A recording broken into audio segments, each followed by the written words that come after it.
Hello, my dear children, welcome back. Today we are going to do a very small but a very interesting topic, that is entrepreneurship. Why I am saying very interesting? Because this is the topic that correlates with the business that we have already covered up in chapter 1.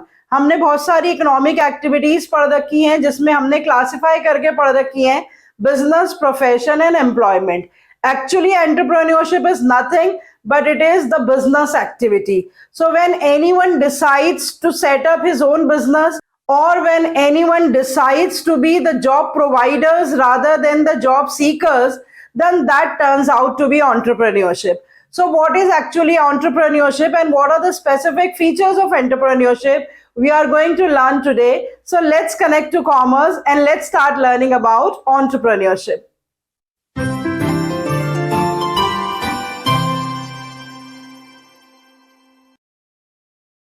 तो जैसा कि मैंने बताया बच्चों आपको कि जब कोई भी ये डिसाइड करता है कि जो इकोनॉमिक एक्टिविटी उसे परफॉर्म करनी है वो एम्प्लॉयमेंट में उसे नहीं जाना है या उसे प्रोफेशन प्रैक्टिस नहीं करना है बल्कि उसे बिजनेस एक्टिविटी परफॉर्म करनी है, तो वो पर्टिकुलर पर्सन कहलाएगा entrepreneur. So anyone who conceives an idea to start a business and who actually starts the business is called the entrepreneur. The process through which he converts his business idea into an action, that is called entrepreneurship, and the outcome of that process is the enterprise or the firm. English grammar के हिसाब से इसे कहते हैं subject, object और verb relationship. तो यहाँ पर entrepreneur हो गया subject, जो entrepreneurship है वो है verb, और जो आउटकम है that is an enterprise, that is the object. तो इस तरह से सब्जेक्ट, ऑब्जेक्ट और वर्ब के रिलेशनशिप की फॉर्म में आप तीनों टर्म्स जो है वो अच्छे से याद रख सकते हैं. Who is an entrepreneur, what is an entrepreneurship process and what is an enterprise. अब देख लेते हैं कि एंटरप्रेन्योरशिप की डेफिनेशन क्या है. Systematic, purposeful, creative activity of identifying a need, mobilizing resources and organizing production with the view of delivering value to the customers, returns to the investors, profits for self in accordance with the risks and uncertainties associated with the business. Definition entrepreneurship की बहुत ही clear है बच्चों कि एक ऐसी systematic और purposeful और creative activity जिसमें क्या किया जाता है, लोगों की नीड्स आइडेंटिफाई की जाती हैं पहले, और फिर जो भी रिसोर्सेज अवेलेबल होते हैं एंटरप्रेन्योर के पास उन रिसोर्सेज को चैनलाइज किया जाता है, मोबिलाइज किया जाता है, प्रोडक्शन को ऑर्गेनाइज किया जाता है. किस पर्पस के लिए? With the view of delivering a value, ताकि जो भी ग्रुप्स है जिनसे एंटरप्रेन्योर डील करता है उन ग्रुप्स को कोई ना कोई वैल्यू प्रोवाइड की जाए. And what is that value? For the customers it will be the goods and the services, for the investors it is going to be the good returns for them, and for the entrepreneur himself it is going to be the profits. और ये सब उस business से related risk and uncertainties को ध्यान में रखकर किया जाएगा. 5 इंपॉर्टेंट फीचर्स जो एंटरप्रेन्योरशिप के हम इस डेफिनेशन में देख सकते हैं वो क्या है कि it is a systematic activity, number 1. Number 2, it is a lawful and purposeful activity. Number 3, it is a creative and innovative activity. ये सबसे ज्यादा इंपॉर्टेंट फीचर है एंटरप्रेन्योरशिप का. Number 4, it is an activity which is related to organisation of production. And number 5, it is an activity which is related to risk taking. अब इन पांचों features का थोड़ा थोड़ा सा एक्सप्लेनेशन देख लेते हैं. फीचर्स बहुत ही सिंपल हैं. अगर आपको याद हो हमने बिजनेस की भी यही डेफिनेशन कर रखी है कि business is an economic activity which is concerned with the production and exchange of goods and services for the purpose of earning profit and customer satisfaction. जो फीचर्स ऑफ बिजनेस हमने कर रखे हैं वो भी सारे सेम ही फीचर्स हैं कि बिजनेस की तरह एंटरप्रेन्योरशिप भी एक इकोनॉमिक एक्टिविटी है, पर्पसफुल एक्टिविटी है. उसका पर्पस क्या है? To earn the profit and to create the value for everyone who is associated with the business. Production से रिलेटेड एक्टिविटी है, लॉट ऑफ रिस्क इसमें इन्वॉल्व है. तो ये फीचर्स बहुत आसानी से आपको समझ में भी आ जाएंगे और याद भी हो जाएंगे। सबसे पहला फीचर देखते हैं सिस्टमैटिक एक्टिविटी। तो एक ऐसी एक्टिविटी है जिसमें स्किल, नॉलेज और कॉम्पिटेंसी की जरूरत है। तीनों ही चीजें चाहिए। किसी भी एंटरप्रेन्योर में स्किल होनी चाहिए for doing the business, knowledge होनी चाहिए फॉर डूइंग द बिजनेस, और एबिलिटी और कॉम्पिटेंसी होनी चाहिए टू डू द बिजनेस। और ये जो स्किल, नॉलेज और एबिलिटी चाहिए, that can be acquired through education and training as well as through observation and experience. इसका मतलब कि किसी प्रोफेशनल डिग्री या किसी एजुकेशनल इंस्टीट्यूट से भी ये नॉलेज और स्किल एक्वायर की जा सकती है थ्रू एजुकेशन एंड ट्रेनिंग, या उसके अलावा भी किसी को देखकर या अपने पर्सनल एक्सपीरियंसेस से भी इस तरह की स्किल और नॉलेज एक्वायर की जा सकती है। तो जरूरी नहीं है कि किसी के पास एक फॉर्मल डिग्री ही हो to become the successful entrepreneur. ऐसे हजारों लाखों एग्जांपल्स हैं बहुत सारे लोगों के जो कि बहुत सक्सेसफुल एंटरप्रेन्योर्स हैं, लेकिन उनके पास कोई फॉर्मल एजुकेशन और ट्रेनिंग नहीं है। तो बेसिक फीचर एंटरप्रेन्योरशिप का क्या है कि एंटरप्रेन्योरशिप में कोई डिग्री की जरूरत नहीं है, बल्कि उसमें स्किल और नॉलेज की जरूरत है, उसमें कैपेबिलिटी की जरूरत है। आपके पास इस तरह का माइंडसेट होना चाहिए कि आप दूरदर्शी हैं, आपको अपॉर्चुनिटीज दिखाई दे रही हैं कि आप किस तरह से अवेलेबल रिसोर्सेस को एक बिजनेस एंटरप्राइज में कन्वर्ट कर सकते हैं। तो इस तरह की नॉलेज एंड स्किल और कॉम्पिटेंसी एक एंटरप्रेन्योर को चाहिए। दूसरा फीचर देखिए, लॉफुल एंड पर्पसफुल एक्टिविटी। तो एंटरप्रेन्योरशिप के लिए एक एक्टिविटी जो कि बिजनेस एक्टिविटी है वो कैसी होनी चाहिए? लॉफुल होनी चाहिए और purposeful and creative.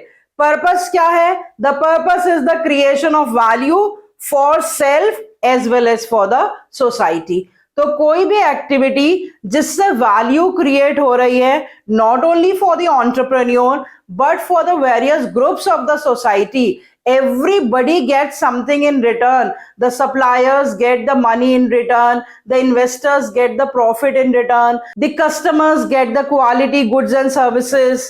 So when everybody gets something of value in return through an activity, so that activity is called entrepreneurship. Come to the next feature, creativity and innovation.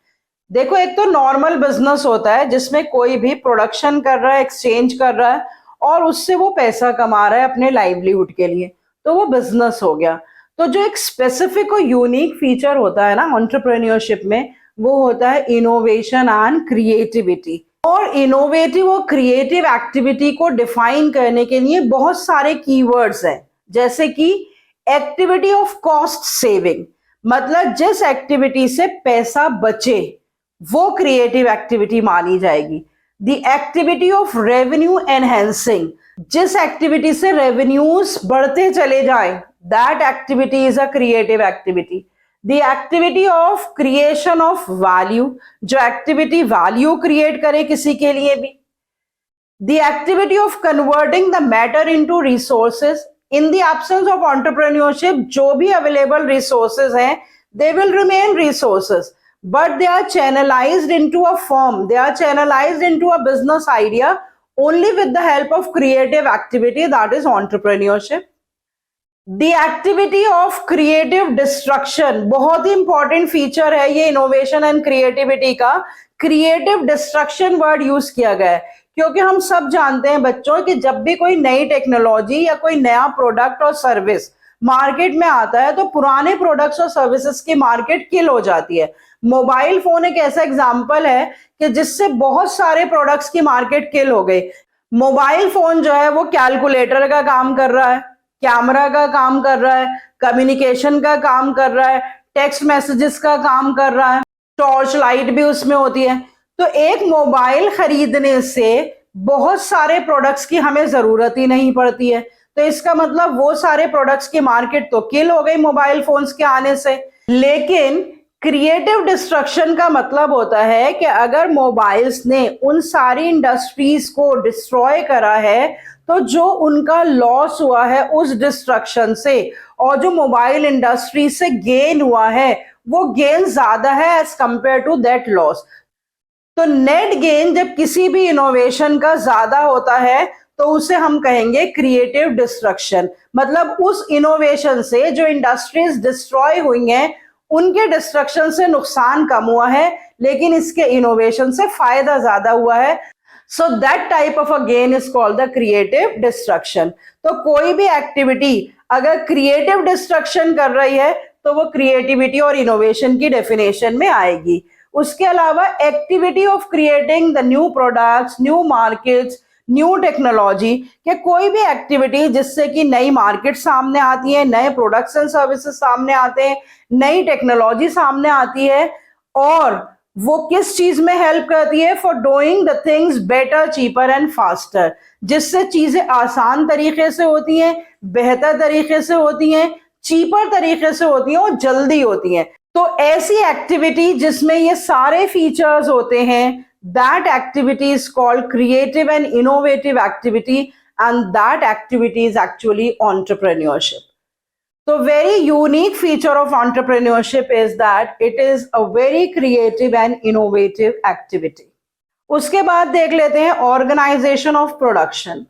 entrepreneurship शुरू ही production से होती है, and resources are channelized into the productive firm with the help of entrepreneurship. तो production को organise करने के लिए, production को सिस्टमैटिक बनाने के लिए किन किन चीजों की जरूरत है? The knowledge about the availability and the location of resources. जो रिसोर्सेज चाहिए एंटरप्रेन्योर को, उन रिसोर्सेज की अवेलेबिलिटी कहाँ पर है और उन रिसोर्सेज का इस्तेमाल कैसे किया जाएगा, and the best way to combine them, उन रिसोर्सेस को किस कॉम्बिनेशन में यूज किया जाएगा। This is the one basic requirement to organise the production. Second is negotiation skills. Production को सिस्टमैटिक ढंग से परफॉर्म करने के लिए एंटरप्रेन्योर के पास नेगोशिएशन स्किल्स होनी चाहिए। Third is product development and development of the market, कि एक एंटरप्रेन्योर के पास अगर प्रोडक्ट डेवलपमेंट और मार्केट डेवलपमेंट की स्किल्स हैं, then it means he is the best organizer of production. So another feature of entrepreneurship is organization of production with the help of channelizing the resources, with the help of the knowledge about the availability of the resources, with the help of the knowledge about the best possible way to use these resources, with the help of negotiation skills, and with the help of product and market development. Last but not the least is the risk taking. Risk हर एक business में होता है. No business is risk free. So the possibility of inadequate profits or realized profits may be less than the expected profits. This type of a risk is always associated with entrepreneurship. No assurance of the profits for the entrepreneurs. Entrepreneurs जो भी पैसा लगाते हैं business firm में, तो उनके capital पे जितना वो एक्सपेक्ट कर रहे हैं उतना रिटर्न मिलेगा या नहीं, इस बात की कभी श्योरिटी नहीं होती है, क्योंकि उनको श्योरिटी आउटसाइडर्स को देनी पड़ती है। He incurs the risk of paying off all even if the venture is not a success, क्योंकि हर एंटरप्रेन्योर को ये श्योरिटी देनी होती है कि जिससे उसने लोन लिया है उसको वो इंटरेस्ट देगा ही देगा, जिन इन्वेस्टर्स से पैसा लिया है उस पे वो रिटर्न देगा ही देगा, जिन सप्लायर्स से उधार पर माल लिया है उनको वो पेमेंट करेगा ही करेगा। तो हर एक को जो पेइंग ऑफ की गारंटी देनी पड़ती है, उस रिस्क को अकेला कौन बेयर करता है? एंटरप्रेन्योर बेयर करता है। So entrepreneurship is full of risks, although he has a lot of ways to minimize the risk and to deal with the risk, but no entrepreneur can escape from various type of risks that are associated with his entrepreneurship. So I hope बच्चों कि ये जो definition है entrepreneurship की और इस definition में जो important features हैं वो आपको अच्छे से समझ में आ गए होंगे। इन features को आप points में कीवर्ड्स के साथ एक्सप्लेन कर सकते हैं, जो कि कीवर्ड्स मैंने अंडरलाइन कर रखे हैं। जैसे सिस्टमैटिक एक्टिविटी में मैंने स्किल, नॉलेज और कॉम्पिटेंसी को अंडरलाइन कर रखा है। पर्पसफुल एक्टिविटी में मैंने क्रिएशन ऑफ वैल्यू को अंडरलाइन कर रखा है। क्रिएटिविटी और इनोवेशन बहुत ही इंपॉर्टेंट फीचर है, जिसमें आपको ये एक्सप्लेन करना है कि क्या कैरेक्टरिस्टिक्स होते हैं एक क्रिएटिव और इनोवेटिव एक्टिविटी के। तो cost saving activity, revenue enhancing activity, value creation activity, activity of converting the matter into resources, creative destruction activity, ये सारी एक्टिविटीज जो हैं वो क्रिएटिविटी और इनोवेटिव एक्टिविटीज की डेफिनेशन में आती हैं। और एंटरप्रेन्योरशिप भी बिल्कुल इसी तरह से एक क्रिएटिव और इनोवेटिव एक्टिविटी है, क्योंकि इस एक्टिविटी से चीजें बेहतर तरीके से होती हैं, चीपर तरीके से होती हैं और फास्टर तरीके से होती हैं। और ऑर्गेनाइजिंग प्रोडक्शन में मैंने अंडरलाइन नहीं कर रखा है, पर आप अंडरलाइन कर सकते हैं कि knowledge about the availability of the resources, negotiation skills, product development को अंडरलाइन कर लीजिए, मार्केट डेवलपमेंट को अंडरलाइन कर लीजिए। तो ये सारे कीवर्ड्स हैं to explain the organisation of production. और रिस्क टेकिंग से रिलेटेड क्या कीवर्ड्स हैं? Profits less than the expected profits, that is the risk of paying off to the outsiders, and so many other risks we have already covered up under the chapter business risk. All that you can explain here in the risk taking feature of entrepreneurship. So with this I end entrepreneurship and its features. In the next lecture we are going to learn about entrepreneurship development and the need for entrepreneurship. So see you next time. Till then, goodbye. Stay healthy and connected.